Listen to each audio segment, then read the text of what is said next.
Welcome back to Brand Champions. I'm Howard Wolpoff, your host. Here we're talking about everything having to do with building a strong brand. I have with me my co-host Janine Hogan. And Janine, welcome to our conversation. Thank you, Howard. Happy to be here. I'm glad you're here because you have some real good information to answer my question. What kind of misconceptions do people have when it comes to thinking about branding agencies? Great question. So one of the things that I think is one of the biggest misconceptions is that branding agencies just do logos and colors and fonts, when really there's so much more that goes into developing a brand. There's your brand story that has to be told, and the way that we communicate with our target audience is really a critical piece of what makes up your brand. Your unique value, the unique selling proposition, all of those things help to embody your brand and tell your story. So we want to make sure that we're communicating values and your vision and your mission throughout your branding. And it goes along with the visuals, which come in to your logo and your colors and all your graphics and details. But the two of them really have to work together. So I think that's a really big misconception. And I can understand that. It really is a conversation you're starting with every piece of your brand. It's not just the colors and not just the logo. It's a lot deeper, and that translates into better relationships with the general public. 100%. All right, so we also have a guest that we're having join us today. We have with us Chuck Heckman from OneBillion Agency. And Chuck, welcome to our conversation as well. Thanks for having me. Well, we appreciate you being here. So why don't you share with us what kind of insight do you have when you are speaking to someone about branding? Yeah, we take the approach that the brand should be an extension of your business strategy. So the things that make you unique as a business, your product, your service, and your unique point of view on those two things, that's what the brand needs to reflect in a very distinctive way in the market. How often is someone coming into you that they have this great idea, they want this as their image, this as their logo, and you have to look at them saying it really is not telling your story, and we have a better solution to make that conversation for you?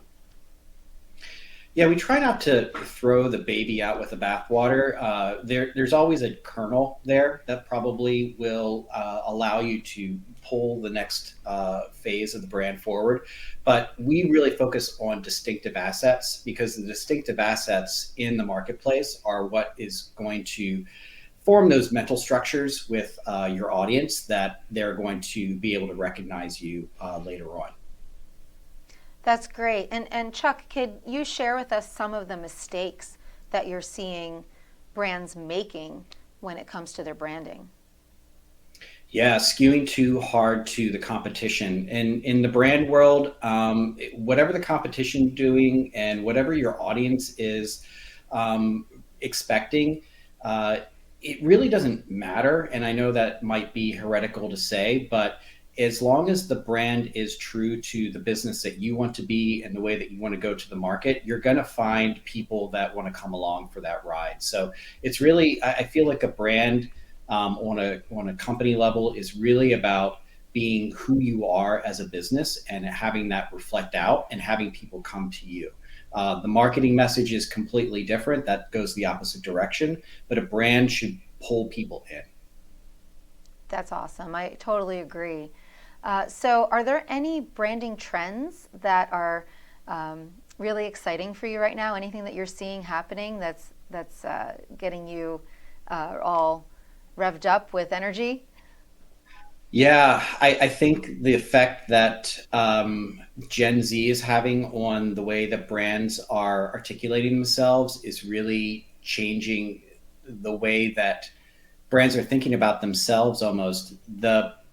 In the past, I have a deep history with P&G brands. It's really about setting a story and telling that story over and over again. I don't think Gen Z believes those stories anymore, and it's more about a vibe. And I know that's very nebulous to sort of figure out, but it's about the actions that you take and the stories that you tell. It's not just an outward story, because I think the disbelief and suspending that disbelief in the marketplace is the most difficult thing to do at this moment with that younger generation. Well, it's key that you have to be telling the right story to get the message across. So it's really good that you are working to focus on that generation and obviously other generations as well when creating these messaging for your clients. And Chuck, we thank you for joining us for this conversation today.